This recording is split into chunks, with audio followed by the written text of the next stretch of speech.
You are very passionate about the politics of the continent, but also passionate about elections. So it goes without saying you're one of the perfect people to go down to Mozambique. How was the general feel of, the Mozambique people during the elections? Was there excitement in the air? Were people happy to be taking part once again in democracy? Palesa, one of the things that we often ignore on the continent is the energy of the African people wherever you go. And before going to Mozambique, I watched many of the interviews that were done by the independence first president, Samora Machel. Yes. This is after him taking over after the death of Eduardo Montanle, who died before actual Mozambique attained independence. He was the leader of Frelimo. And one of the things that he does, he attract the crowd and ignite a passion among Mozambicans back then. And we are talking about the years between 1975 when Mozambique got independence until the early 80s when Samora Machel passed away. And you could see this coming up during the election, but this time in different fashions. Yeah.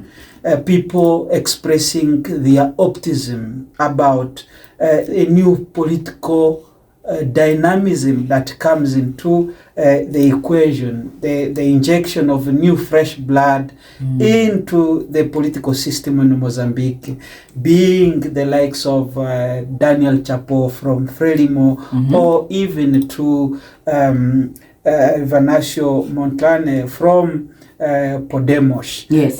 Who is running on a ticket of change. And you could see the young people among Mozambicans. What is very interesting, when we arrived there, the first day we were about accreditation, running here and of course there were a lot of issues that we need to deal with. But alongside, we also assessed the situation and how the country is. I've never thought that elections, somehow many of these countries that we've covered, you will see people going about their businesses, but also having a firm convictions that they are going to vote. Yeah. Two, that whoever becomes the president must listen to the aspirations and the things that they want. And that's what I saw in Mozambique. You look at when we spoke to the Independent Electoral Commission, for example, talking about the number of people who have registered to vote, which is well above 17 million Mozambican out of the 35 estimated Mozambican in a broad assess of the population. Yeah. There was a jump of 29%. Okay. Majority of which are youth. And I can guarantee you that even during when we went to polling station in Mozambique, many of them were young people. And the common thread here, language, was about change. The question is, what kind of a change do Mozambicans want? That is not a part of our responsibility as journalists. We only have to be covering the event as they come and how Mozambique express themselves. Whatever the change that they want or happen after the elections is entirely up to the Mozambican. But the amazing part is that you do get to sort of see the people and see and speak to the people and see what their expectations are. Because when you go to countries in Africa where there is already an outright dissatisfaction of the democratic processes, you find that people might go to vote, might want change to take place, but they're not really awaiting that change. And they're sort of downtrodden by the entire system, right? So for the people of Mozambique, you were there, you say many of them were young people, which is always really good news because young people will always want to bring about something fresh and something new, and that's the direction that they'll generally be focusing on. Were they optimistic, the people? There is a sense of optimism and a sense of doubt at the same time. Okay. I will tell you why. If you talk about the years that have been under President Philippe Nyusi, for example, they will tell you a different story. State of poverty, state of high unemployment rates, a state of economic hardships, a state of lack of proper infrastructure. Yeah. We spoke, for example, to a lady who was saying that, look, all we want is a job, all we want is transport money to be able to move from one place to another, all we want is to be able to put food on the table. And for me, that was very touching. Yeah, because it's so basic, isn't it? It's so basic because when you go cover the elections, you find out that these are the common threats that are within the opinions of the local people. And the question comes in, where is the leadership? The leadership that seeks to deal with the aspiration of the people. I should not be only about Frelimo, but also the opposition parties in Mozambique. Yeah. What kind of policies that they are fashioning in terms of galvanizing the economy to respond to these demands from the people, to respond to a local person who wants transport, and there is a humble infrastructure development that have been set up for that person to be able to move from one place to another. But not only that, because you can develop infrastructure, but they are not affordable. Yeah. For example, structural inequality in terms of a country like South Africa, where we are, where you can see that there is a stark difference between being in Alex and being in Sandton. Yet it's the same Johannesburg city that these two people are living in. And for Mozambique, whether these aspirations are being expressed by the local people, but how are those responded to evenly,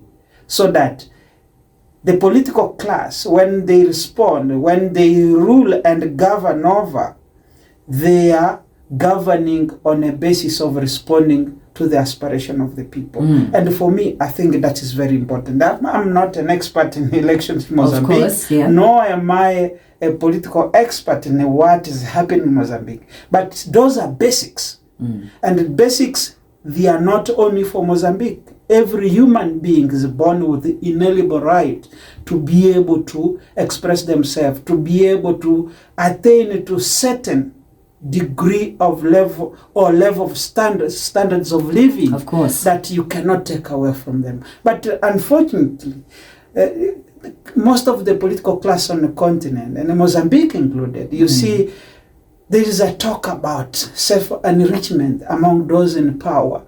The contracts being awarded to political cadre aligned to the ruling governing party. All right, let me stop you there, because we're going, yes, these are the issues that most of us have on the African continent. We do need to take a break, but you are out of Mozambique, you're back here on Channel Africa in South Africa, and the voting has started. Daniel Chapo Frelimo seems to have already won Maputo. The Electoral Commission saying that 54%, there's been a 54% win in Maputo. So some of the results are starting to trickle in, and then we can take it from there and see what we can look forward to in the Mozambique elections. A journalist and one of our colleagues here at Channel Africa, Nixon, who was down in Mozambique during the elections and is now here to give us a good briefing of that particular elections of Mozambique in our Politics of Politics feature. Stay with us. Hey, the elections are still pending in terms of the results. We're still waiting for the full outcome, but we're speaking to Nixon, our colleague, and he was in Mozambique reporting live from there for multiple Channel Africa platforms, but also for the SABC in general. And now we are seeing that the results are trickling in slowly but surely. They started trickling from Friday. Things have been a little bit quiet over the weekend. Did you know how the process is going to be in terms of waiting for the results? Did you get some info on that? Well, the Mozambican elections are first onset. They are entirely manual.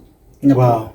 So there is no electronic component of a transmission of the results from one center to another in a way that you have seen other elections, for example, procurement of EVD, electronic voter kits, and so on. Is that a good thing? What do you think about that? So it's up to the Mozambican people. Sure. I cannot respond to that because that is the issue of the independent electoral commission in Mozambique. I think it deals with issues of budget, procurement, and so on. Yes. But we had that also the European Union gave about 200 million euros. Whether is that the correct figure, I'm not so sure. But the process goes in a way that the voter gets into the voting booth. The name is read out. After confirmation that this is the registered voters, the voter is shown the process of voting, and then he goes to the voting booth and come and drop there. Immediately after the closure of the electoral processes, according to the law in Mozambique, the voting must open at 7 o'clock and close at 6 p.m. And then the Electoral Commission was saying that they will give themselves about an hour to allow presiding officers and electoral officials to at least have an hour of, resting. If you can't work the entire hour and to not have that particular moment. So they count them one by one. Turn the voting boxes, they will open one by one. Here, so and so got this, so and so got that, and from there, those results they were taken from the polling station to the district centers, which are found in each provinces in Mozambique. So it sounds like a cumbersome process. Yes. Yeah. So from the voting district there. Then the voting district also send those what they have collected to the Electoral Commission. So that's why it was taking long to have a preliminary result there already by Saturday after the voting, or even Sunday, yesterday after voting, because the Electoral Commission wait all this process to go through. Balances and checks, we don't know that much because there is no public platform where you say, okay, we can monitor the process of vote counting and the process of collecting of the result and therefore the final result declaration of the Independent Electoral Commission. That's how I see it. Unless there might be other issues that arise. But generally, this is why it's going to take long. And some were saying but around 1 to 2 weeks to declare the results. That's a long time. And in the process, what actually happens when people are waiting for these results? Because already I see there's strong views that are coming from opposition parties. Well, those strong views, and interestingly, were expressed even on the day of casting the ballot. You have Usufo Mamado from Renamo saying that we know already there are certain issues in the manner in which these elections were prepared, and we are calling on our supporters and the Mozambican general to be very extremely vigilant. Same sentiment were echoed by Venancio Montlane, who is the front runner to the governing party Frelimo against Daniel Chapo. He was also saying the same, that there were issues of registration of political party agent to monitor some and observe the voting process and therefore bear witness to what is happening. There were issues of accreditation to internal observer. For example, on the eve of the election, we learned that 430 internal elections observers were not accredited. That's hectic. And for external observer and external journalists, by the time we reached Mozambique, the